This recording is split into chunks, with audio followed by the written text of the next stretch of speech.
కాకినాడ జిల్లా United pastors fellowship అధ్యక్షుడు అండి సామిల్ సాగర్ నా పేరు. ఈరోజు కాకినాడ జిల్లా పాస్టర్స్ ఫెలోషిప్ ఇతర క్రైస్తవ సంస్థల ఆధ్వర్యంలో ఒక శాంతి ర్యాలీ చేయడం జరిగిందండి బానుగూడ నుంచి కలెక్టర్ ఆఫీస్ వరకు. ఈ ర్యాలీ ఉద్దేశం ఏంటంటే 1950లో రాష్ట్రపతి ఉత్తర్వులు వెలువడినాయి. ఆ రాష్ట్రపతి ఉత్తర్వుల ప్రకారంగా క్రైస్తవుల మత స్వేచ్ఛ హరించబడింది. ముఖ్యంగా ఉన్న ప్రేమ, త్యాగం, మంచితనం, అనేకమైన రక్షణ ప్రణాళిక మానవాళి జీవితంలో కార్యసిద్ధి కలుగుతున్న ఈ సుదినాల్లో కలుగుతున్న ప్రతి విధమైన పరిస్థితుల్లో యేసు క్రీస్తు ప్రభుల వారి యొక్క ప్రేమను మనమందరం ఎరిగిన వారమై ఉన్నాము. ప్రజలందరూ గ్రహించినట్లుగా పరిశుద్ధాత్మ దేవుడు సహాయము చేయునుగాక. దేవుడు ప్రేమై ఉన్నాడు.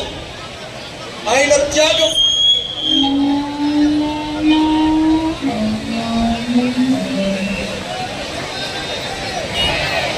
ప్రతి వారు దీవించబడాలి, సంరక్షించబడాలి.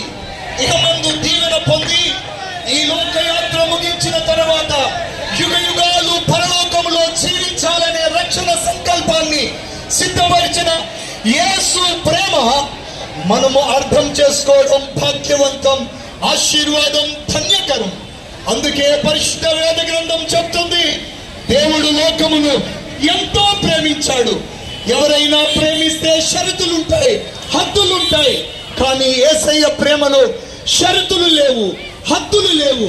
తన మూల్యమైన ప్రాణాన్నే పణముగా పెట్టి రక్తము కార్చి విశ్వసించిన ప్రతి మనుషుడు ఇహమందు దీవెన పొంది పరమందు నిత్య జీవము అనగా యుగ యుగాలు జీవించాలనే ఆ ఘనమైన సంకల్పాన్ని సిద్ధపరిచిన యేసుతో ఈ పయనం, యేసు ప్రేమ ప్రకటనే క్రైస్తవ ఉద్దేశం.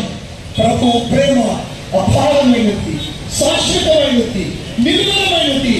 మనుషుడు యుగాలు జీవించే ఆ సంకల్పం భారతదేశం